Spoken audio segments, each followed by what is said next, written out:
Praise the Lord. मु pastor Abraham दास आपण मानक निमंते पुनर्बार आ गोटे विषय नहीं आसी यह हूँ एक दृष्टांत माध्यम प्रभु स्वर्ग राज्य विषय जो मैथ्यू 13 जो कही से विषय।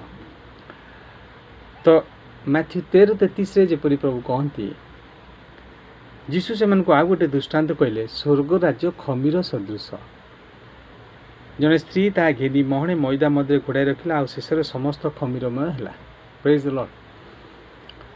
आमे जानू ये जो स्त्री विषय कहुटा हूँ गोटे मंडली को गोटे स्त्री हिसाब से नि आउ स्वर्ग राज्य विषय जो प्रभु कहती खमीर सदृश ईस्ट पैराबल ऑफ ईस्ट। तो प्रभु जो एठी ईस्ट कहते कौन सी आम जो पावरुटी जो ईस्ट पड़े से ईस्ट विषय ना से ईस्ट निश्चित भाव न कारण स्वर्ग राज्य जो प्रभु दृष्टांत देउछन्ती केबे भी यही पावरुटी रुटी रे जो पड़े ईस्ट बा खमीर से खमीर नुह किंतु से खमीर जे प्रकार अन्य पूरा मैदा को से प्रकार ईस्ट मध्य फिगरेटिव ईस्ट मध्य पूरा मंडली को खमीरमय कर।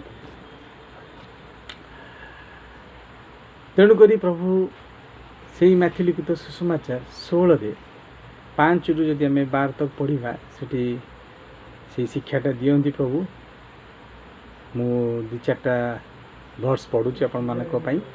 जीसु से मानु कहले सतर्क हुओ फारुसी और सादिक मानक खमीर ठारू सावधानित। 16:6 रु पढ़िले से से माने परस्पर मध्य तर्क वितर्क करी कहबाकू लागिले आम मैंने रोटी आनीना बोली से कहते कारण खमीरटा रुटी रे पड़े ईस्टा रुटी बा पावरुटी रे पड़े। तेणुक शिष्य मैंने भाई बोधे रुटी आनीनु बोधे से जो कहते किंतु प्रभु कौन कहले 5-6 पदरे जीशु से कहले सतर्क हुओ फारुसी और सादिकी मान खमीर ठारू सावधान। तो ये जो खमीर तार अर्थ कौन आमको जानवर अच्छी जो खमीर विषय प्रभु कहते पुनर्बार 11 पद 16 पर्वर 11 पद जदि आम पढ़ा मुझे तुम को रुटी विषय कही नी यह किपरि बुझन। प्रभु से रोटी रे जो मैदारे जो खमीर पड़े से खमीर विषय कही ना किंतु फारुसी और सादिकी मान खमीर विषय सावधान होते बोली कही। जीशु जे रोटीर खमीर ठारू सावधान हो रहा न कही 12 पदरे फारुसी और सादिकी मान शिक्षारू सावधान हो रहा से कहते यह से बुझे। तो प्रभु जो खमीर विषय कहते ताहा गोटे फिगरेटिवली बा सांकेतिक भाव में लिखा जाए खमीर जपरी अन्य मानक मद खमीरमय कर दिए से प्रकार गोटे शिक्षा अन्य मानक असुचि कर दिए।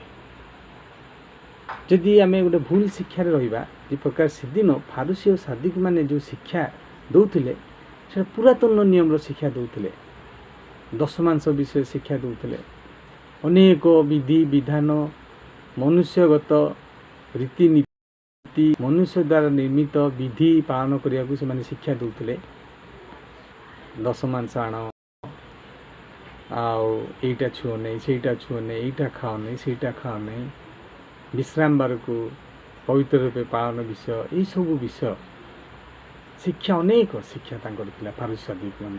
तेणुक प्रभु कहले फारुसी और सादिक मान खमीर ठारू सावधान रहा माने शिक्षा ठारू।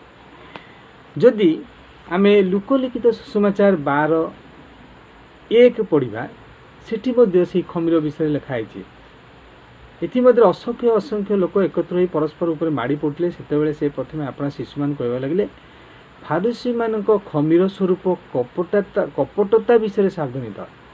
देखु फारुसी माने केते कपटी थिले प्रभु जानते। प्रभु आमर सर्वज्ञानी परमेश्वर तांकर ज्ञान सर्वोत्कृष्ट गॉड्स विजडम इज ट्रांसेंडेंट।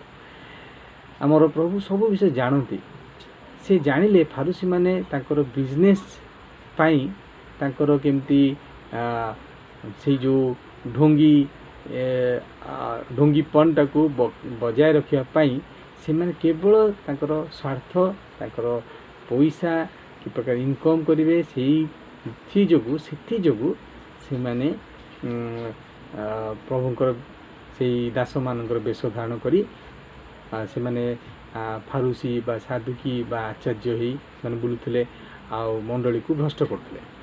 तेणुक प्रभु कहती फारूसी मान खमीर स्वरूप कपटता खमीर स्वरूप कपटता विषय सावधानित। फारूसी माने दशमांश विभिन्न प्रकार मनुष्य परंपरा शिक्षा दूसरे प्रभु से सबू सावधान होई कपटतार सावधान होगा कहती। कारण खमीर प्रभु आम जो प्रकार माथि लिखित सुसमाचार 13:33 पढ़लु स्वर्गराज्य खमीर सदृश।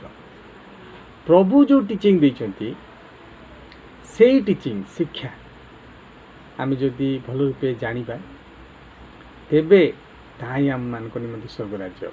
तेणुक प्रभु कहले स्वर्गराज्य खमीर सदृश। Real teaching and false teaching. फारूसी सादिक मान जो टीचिंग थिला बा प्रभु से जो कहले से शिक्षा ठारू सावधान से कपटतार सावधान। फारूसी सादिकी मानकर शिक्षा रियल टीचिंग नथिला फॉल्स टीचिंग थिला। जीशु ख्रीष्टंकर प्रभु जीशुंकर जो शिक्षा थिला जो खमीर बा शिक्षा थिला कारण तांठारे कौन कपटता नथिला। तेणुक प्रभु कहले स्वर्गराज्य खमीर सदृश रियल टीचिंग। जो माने से रियल टीचिंग पाइबे से माने स्वर्गराज्य एक नागरिक हो पारे। आम माथि लिखित सुसमाचार 13 जिते पाराबुल आप देखिं सबुथ आपण मैंने देखिए स्वर्गराज्य संबंधी प्रभु कहते। प्रभु बुणाणीर दृष्टांत कहले बालुगा केमती ना शैतान बुणीदेला शैतान केमती बुला तार फल्स फारूसी साधुकी false teacher false prophet false शिक्षक माने सही वाक्य को ट्विस्ट करी सही वाक्य उत्तम रूपे परिवेशन न करी निज मन गढ़ कहानी अनेक शिक्षा जोटा कि भ्रांत शिक्षा बोली कह जाए से दे बालुंगा उत्पन्न करें। तो स्वर्गराज्य प्रभु से जो स्वर्गराज्य सेठी एक उत्तम विहन बुणाली सहित तुलना कर मनुष्य सहित तुलना कर। प्रभु कहले माथ्यू 13:33 खमीर सदृश स्वर्गराज्य खमीर सदृश। खमीर मीन्स रियल टीचिंग आउ फॉल्स टीचिंग। आपण मैंने फॉल्स टीचिंग रू निज निज को बचा कारण अनेक भंड भाववादी जी प्रकार प्रकाशित वाक्य अनेक धर्मशास्त्र अनेक जगह लिखाई शेष समय शैतान शिक्षक शैतान से फल्स भंड भाववादी माने आसबे माने समस्त भ्रांत को शिक्षार पकईबे आउ से माने निजे स्वर्गराज्य प्रवेश करें ना कि अन्य मान को प्रवेश करने देवे ना। तेणुक प्रभु कहले फारूसी मानकर खमीर ठारू सावधान फारूसी मानकर शिक्षा ठारू सावधान आउ एठारे कहती फारूसी मानकर खमीर स्वरूप कपटता विषय सावधान।